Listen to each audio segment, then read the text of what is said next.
በቀጥታ ወደ ቼልሲው ሞይሰስ ካይሲዶ አሉት ይላንተ ካይሲዶ ወይስ ራይስ እንደው የየራሱ ሰው ስለሚለያይ ምርጫ እንዴ ራይስ ነው እንጂ ራይስ እንዴ ራይስ አይተካም ባይዘው ራይስ ቢጎዳ አርሰናል አቋም ከባድ ነው። አዎ ራይስ እንዴ ወንድ ተጫዋች። ለማንኛውም ሞይሰስ ካይሲዶ ዘንድሮ እያሳየው ያለው አቋም በጣም አስገራሚ ነው። በመጀመሪያው ዓመት ደካማ ነበረ ከብራይተን እንደመጣ። ዘንድሮ ግን አቋም በደንብ ተሻሽሏል። አምና የ2024-25 የቼልሲ የዓመቱ ምርጥ ተጫዋች ተብሎ የተመረጠው እሱ ነበር ሞይሰስ ካይሲዶ በቼልሲ ቡድን ውስጥ። ዘንድሮ የቡድን ኮከብ ጎል አግቢ ነው። 3 ጎል አለው ሞይሰስ ካይሲዶ። በእንግሊዝ ፕሪሚየር ሊግ በታክልና በኢንተርሴፕሽን ታክል በመውረድና ኳስ በማቋረጥ አንደኛ ነው። በሁለቱም አንደኛ ነው። 49 ታክሎችን አድርጓል። 18 ኢንተርሴፕሽን አድርገው የተሳካላቸው ኳሶችን መንጠቅ የቻለበትን ሂደት ማስመዝገብ የቻለበት ሂደት ተፈጥሯል።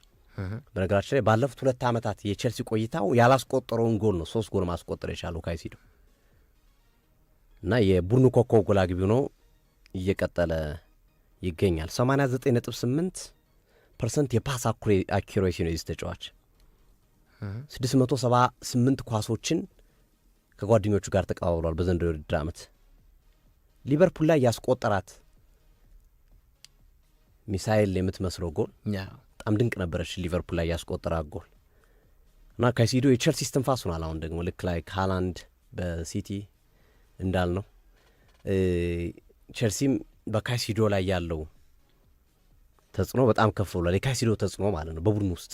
ይሄ ተጫዋች ቶትናም ባሸነፉበት ጨዋታ ላይ ያሳየው አቋም በጣም አስገራሚ ነበረ። ጨዋታውን ማኔጅ እንዲያደርጉ ምክንያት የነበረው ተጫዋች ይሄ ነው ሞይሰስ ካይሲዶ ነው። ብዙ ኢንተርሴፕሽን፣ ብዙ ታክሎችን፣ ኳሱን በመቆጣጠር ሚዱን የነ ፓሊኒያን የነ ቤንታንኩርን ጥምረት ያፈራረሰው ሞይሰስ ካይሲዶ ነው እና ቼልሲ ካይሲዶ ትርታው ነው፣ ልቡ ነው። ካይሲዶ ሲወርድ ቼልሲም አብሮ ይወርዳል። አይቶ ከሆነ አሁን በሰንደርላንዱ ጨዋታ ላይ በቃ አቋም ወረደ። ስናነሳው ነበር ከዚህ በፊትም ቼልሲ አመቱን ሙሉ ሊቸገር ይችላል። አምና ረጅሙን ጊዜ የተለያዩ ውድድሮችን ተመሳሳይ ተጫዋቾች ነው የተጠቀሙ። ኢንዞ፣ ካይሲዶ፣ ፓልመር ሶስቱ በቃ ኢንዞ፣ ካይሲዶ፣ ፓልመር፣ ኢንዞ፣ ካይሲዶ፣ ፓልመር ነበር በየጨዋታው የነበረው እና የጨዋታ መብዛት መደራረብ ያደክማል፣ ያሰለቻል እኮ። አንዳንድ ጨዋታዎች ላይ ካይሲዶ ፍዝዝ ይልባል። እሱ ፈዘዘ ማለት ቼልሲ ተበላ፣ አለቀ። አንዳንድ ጨዋታዎች ደግሞ እሱ ቶፕ ይሆናል። ቶፕ ከሆነ ቡድኑም ቶፕ ይሆናል። ግን ካይሲዶ ዝሮ ዝሮ በዚህ ውድድር ዓመት እያሳየው ያለው አቋም በጣም የሚያስመዘግን ነው ሞይሰስ ካይሲዶ። በነገራችን ላይ ሪያል ማድሪድ ተጫዋቹን ፍለጋ መጥቷል። አሰልጣኝ ዣቢ አሎንሶ በቀጣይ አማካኛቸውን ለማስተካከል አንዱ እንደ ዕቅድ የያዙት ከኢንዞ ፈርናንዴዝ እና ከካይሲዶ አንዳቸውን መውሰድ ነው ወደ ሪያል ማድሪድ። በቼልሲ 150 ሺህ ፓውንድ ነው የሚከፈለው። 9 ዓመት ኮንትራት ነው የፈረመው። 115 ሚሊዮን ፓውንድ ነው ያወጡበት ለዚህ ተጫዋች። ክፍያው አነስተኛ ነው። 115 ሚሊዮን ፓውንድ አወጥተህ 150 ሺህ ፓውንድ ሳምንታዊ ደሞዝ ባላንስ አያደርግም። ገና 24 ዓመቱ ነው ይሄ ተጫዋች። ትናንት ነው 24 ዓመት የሞላው። 23 ነበር እስከ ትናንት ድረስ፣ እስከ ቶተናሙ ጨዋታ ድረስ 23 ዓመቱ ነበር። ትናንት ነው 24 ዓመት የሞላው እና ማድሪድ ይህ ተጫዋች አድናቂ ሆኖ መጥቷል። እንግዲህ ምን ያህል የተጫዋቹን ኳሊቲ ለማየት የሚያስችል ነው እና ትልቅ ፋውንዴሽን ቼልሲ የሰራ ይመስላል ካይሲዶ ላይ። በቃ መሰረታዊ አንዱን መሰረት በቼልሲ ቤት ውስጥ አግኝቷል። ምናልባት እንግዲህ ከኋላ ያሉት ተከላካዮች፣ ግብ ጠባቂ የሚለው ጥያቄ ካልሆነ ከካይሲዶ ጀምሮ ወደ ላይ ስትወጣ ቼልሲ በጣም ጥራት ያለው ቡድን፣ ከዛ ወደ ኋላ ያለው ነው። ግን ትናንት ሮበርት ሳንቼዝ እሁድ ቅዳሜ ዕለት በነበረው ጨዋታ ቼልሲ ከቶተናም በጣም ምርጥ ነበር። ሮበርት ሳንቼዝ ገርሞኛል። አይ መጥቻለሁ ብሏል። ወደ ቀድሞ አቋሜ ተመልሻለሁ ብሎ አውጇል። ከጨዋታው በኋላ ሲጠየቅ በቃ የቀድሞ ሮበርት ሳንቼዝ አይደለም ከዛሬ ጀምሮ ከዚህ የቼልሲ ደጋፊዎች ከዚህ በኋላ አዲሱን ሮበርት ሳንቼዝን ለመቀበል ተዘጋጁ የሚል ሀሳቡን ጭምር ሰጥቷል። በዛ ጨዋታ ላይ ቼልሲ ተጫዋቾች የሚያስቁ ፖስቶችን ሲያደርጉ ነበረ። አይተህ ከሆነ ለምሳሌ ሮሜዮ ላቪያ ይሄ ሎኬሽን ታክ ታረግ አይደለ? ፖስት ታረግ ሎኬሽኑ ቶተንሃም ሱፐር ስቴዲየም ነው መሆን ያለበት አይደል? ትሬኒንግ ግራውንድ ብሎ የልምምድ ቦታ ብሎ ነው ታግ ያደረገው እና እንዲህ አይነት ነገሮችን ትመለከታለህ። ለምሳሌ ኩኮያ ሁለተኛው ስቴዲየማችን ሰከንድ ስታንፎርድ ብሪጅ ብሎ ፖስት ያደረገበት ነገር አለ። በእርግጥ እውነታቸውን ነው። ከ7 ጨዋታ 6ቱን አሸንፈዋል። ቶተናም አይከብዳቸውም። በተለይ አዌይ በጣም ይቀላቸዋል ቶተናም ሁሌም። ባለፈው ጨዋታም እንደዛ ነውና ካይሲዶም ቶማስ ፍራንክ ግን ሶፊዬ ይቅርታ አቋረጥኩና ከልጆቻቸው ጋር ያላቸው ግንኙነት መልካም አይመስለኝም። ጥለዋቸው ሄዱት ቪዲዮውን ስትመለከት ምናምን። ግን በኋላ የተሰጡ አስተያየት ሌላ ነው። ጀር ስፔንስ እና ሚኪ ቫንደርቬን ደጋፊዎቹ ሲሳደቡ ነበር ተጫዋቾቹን እና በዛ ተበሳጭተው ነው እንጂ ከቶማስ ፍራንክ ጋር አይደለም ግጭቱ የሚሉ እንግዲህ ቶተናም ቤቱን ለማረጋጋት ለሚዲያዎች የሰጠው ማሳሳቻ ሀሳብ ሊሆን ይችላል። ግን የሚመስለው እንዳልከው እኔም በጣም ገርሞኛል። እንዲህ ንቀት በጣም ማለት በዚህ ስማች ዲስሪስፔክት በጣም የሚደብር ነው ያደረጉ። ጀር ስፔንስ እና ሚኪ ቫንደርቬን ሰላም ልሏቸው ሲሄዱ አሰልጣኛቸው ፊታቸውን ዝሮ ሌላ ቦታ የሚያይ መስሎ ነው ጥሯቸው ሄዱት። ቁመው እሳቸው እኮ አይታቸዋል። ረጅም ሰዓት ተገርመው ሲያቸው ነበረ ጀር ስፔንስ እና ሚኪ ቫንደርቬን እና በኋላ ላይ ግን እንደዚህ አይነት መረጃዎች ወጥተዋል። ከእሳቸው ጋር ተጋጭተው ሳይሆን ደጋፊዎች ሲሰርቧቸው ስለነበረ ተናደው ነው። እንዲሁም በኋላ ጀር ስፔንስ ከደጋፊዎች ጋር ከወረደ በኋላ ሲነጋገር ነበር የሚሉ መልክቶች ሲወጡ ነበረ። እንግዲህ እውነታው በጊዜ የሚወጣ ይመስለኛልና ካይሲዶ ግን ዘንድሮ ቼልሲ በጣም አስገራሚ ብቃት ያለው ተጫዋች ነው ማለት እንችላለን።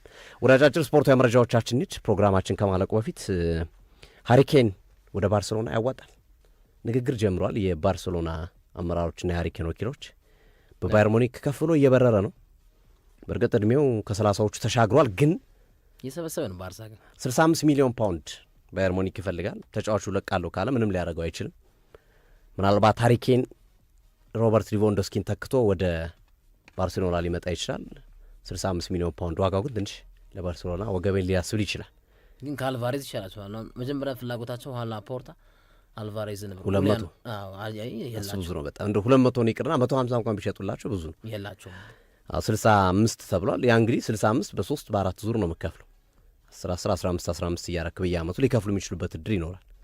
ከዛ አንጻር ይመስለኛል ይሄ በንጽጽር የሃሪኬን ዝውውር ሊሳካ ይችላል የሚለው ሀሳብ እየተጠባረቀ የሚገኘው። ሌላው መሐመድ ሳላ ነው። ሊቨርፑል ባለፈው ጨዋታ ላይ ጎል አስቆጥሯል። ሊቨርፑል ቀና ብሏል ከአንገቱ በተወሰነ መንገድ። መሐመድ ሳላ 150 ሚሊዮን ዩሮ በአመት የሚከፍለው ክለብ ከሳውዲ አረቢያ መጥቷል። ለሱ ብቻ 150 ሚሊዮን ዩሮ በአመት እና ብዙ ገንዘብ ነው። አንደኛ ባህሉንም ያውቀዋል። የሳውዲ የመካከለኛው ምስራቅ ባህል ያውቀዋል በደንብ። ሌሎቹ የአውሮፓ ላይ የሚጫወቱ ተጫዋቾች በተለይ ከባህል ምናምን ጋር በተያያዘ እዛ ለመጫወት ይቸገራሉ። ግን ለመሐመድ ሳላ ምቹ ነው እና ወደ ሳውዲ አረቢያ በክረምቱ ሊሄድ ይችላል ተብሎ ይጠበቃል። ሊቨርፑልም ጥሩ ገንዘብ ከተጫዋቹ ሽያጭ እንደሚያገኝበት እየተጠቀሰ ነው የሚገኘውና መሐመድ ሳላ እምቢ ሊለው የማይችል በጣም ከፍተኛ ገንዘብ በዚህ ዕድሜው እንደቀረበለት የመረጃ ምንጮች እየገለጹ ነው። ጆርጂኖ ራውተር ዳኒ ዊልቤክ ለእንግሊዝ ብሔራዊ ቡድን መመረጥ አለበት የሚል አቋም ይዞ እየተከራከረ ነው። ዊልቤክ በየጨዋታው ጎል እያስቆጠረ ነው፣ ለምንድን ነው የማይመረጠው የሚል ሀሳቡን አስቀምጧል። ከሃሪኬን ቀጥሎ ለእንግሊዝ የሚገባት አጥቂ ነው ዳኒ ዊልቤክ በሚል አስቀምጧል። እንግዲህ አሰልጣኝ ቶማስ ቱሄል ይህንን አስተያየት ይሰሙታል ተብሎ ይጠበቃል። ተጫዋቹን ይቀበሉታል፣ ለዓለም ዋንጫ ይመርጡታል። በዚህ ብቃት የሚቀጥል ከሆነ የሚመረጥ ይመስላል። አሁን እያደረገ ያለው እንቅስቃሴ በየጨዋታው ጎል እያስቆጠረ የሚሄድበት መንገድ ያንን የሚቀጥል ከሆነ ዊልቤክ ምናልባት ለዓለም ዋንጫው የዘገየ ጥሪ ወይም ከእድሜው አንጻር እንግዲህ ከ35-36 አይደለ ሂዷል እድሜው። በደንብ ሂዷል። ስለዚህ በዚህ እድሜው ጥሪ ከተደረገለት አስደሳች ሊሆን ይችላል። አቋሙ በዚሁ ከቀጠለ ግን ይመስላል ዳኒ ዊልቤክ ልክ እንደ ጂያን ፊሊፔ ማቴታ በእርግጥ 28 ዓመቱ ነው፣ ግን በዘገየም ሁኔታ ቢሆን ሊቀላቀል የሚችልበት ሂደት ለዓለም ዋንጫው ያልታሰበ የቶማስ ቱሄል የቡድን ስብስብ ውስጥ ሊገባ እንደሚችል እየተጠቀሰ ነው። ጆርጂኖ ራውተርም የቡድን አጋሩም ይህንን በስፋት እያነሳ ይገኛል። አሉቲ የምጨምረው ነገር ካለ ከሀገር ውስጥ ጋር በተገናኘ የተወሰነ ነጥቦችን የሀገር ውስጥ ግድ ነውና ማንሳት። የኢትዮጵያ ፕሪሚየር ሊግ እየተከናወነ ይገኛል።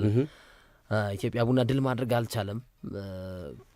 ስለ ፕሪሚየር ሊጉ አንድ ነገር ማንሳት የምፈልገው ነገር አጭር ደቂቃ ነው ያለን። ትላንት ቡና ከኢትዮ ኤሌክትሪክ ጋር ጨዋታቸውን ከማድረጋቸው በፊት የአዲስ አበባ ስቴዲየም መስመሩ ጠፍቶ ማለት ነው፣ የጎንና የጎኑ መስመር ጠፍቶ ቀለም ሲቀባ ነበር። ጨዋታው ከመጀመሩ በፊት ነጭ ቀለም እየተቀባ ይተላልና ቢያንስ የውድድርና ስነ ስርዓት ኮሚቴ ቅዳሜ እረፍት ነበረ። ከዛ በፊት የሶስተኛ ሳምንት ጨዋታዎች ሲጠናቀቁ እንዲሁ ረፍት ነበርና ልክ ደጋፊ መሀል ገብቶ ጨዋታው ሊጀምር ጥቂት ደቂቃዎች የቀሩት ነው ቀለም ሲቀባይ ነበር እና ይሄ ትንሽ ልክ አይደለም ብዬ አስባለሁ። ኢትዮጵያ ቡና የሚገባው ውጤት ላይ ነው? አይ ዶንት ቲንክ ሶ። ኢትዮጵያ ቡና ለደጋፊው የሚገባው ውጤት ላይ ነው? አይመስለኝም። በጣም የኢትዮጵያ ቡና ደጋፊ ውጤት የሚፈልግ ደጋፊ ነው።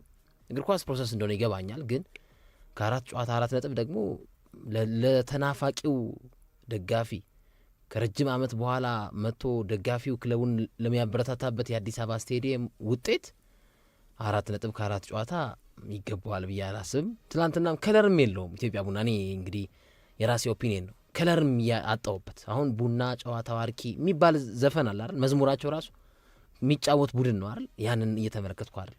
ኢቭን በአሰልጣኝ ነጻነት ክብሬም እያለ ውጤታማ ይሆናል። ከ10 በላይ ጨዋታዎችን 1-0 አሸንፏል። ግን አሁን ደግሞ በውድድር ዓመቱ ለሁለተኛ ጊዜ 1-0 ሽንፈትን በቅዱስ ጊዮርጊስና በኢትዮ ኤሌክትሪክ አስተናግደዋል። ብዙ ፍሬንድሊ ማች ያደረገ ቡድን ነው ኢትዮጵያ ቡና። ብዙ ከሁሉም ክለቦች ቀድሞ ፕሪሲዝን የጀመረው ኢትዮጵያ ቡና ነው። ከሁሉም ክለቦች ብዙ ፍሬንድሊ ማቾችን ያገኘው ኢትዮጵያ ቡና ነው፣ ኢቭን እስከ ካጋሜ ጋፕ ድረስ። ግን ውጤቱ በአብይ ካሳሁን ዙሪያ ብዙም የሰመረ አይመስልም።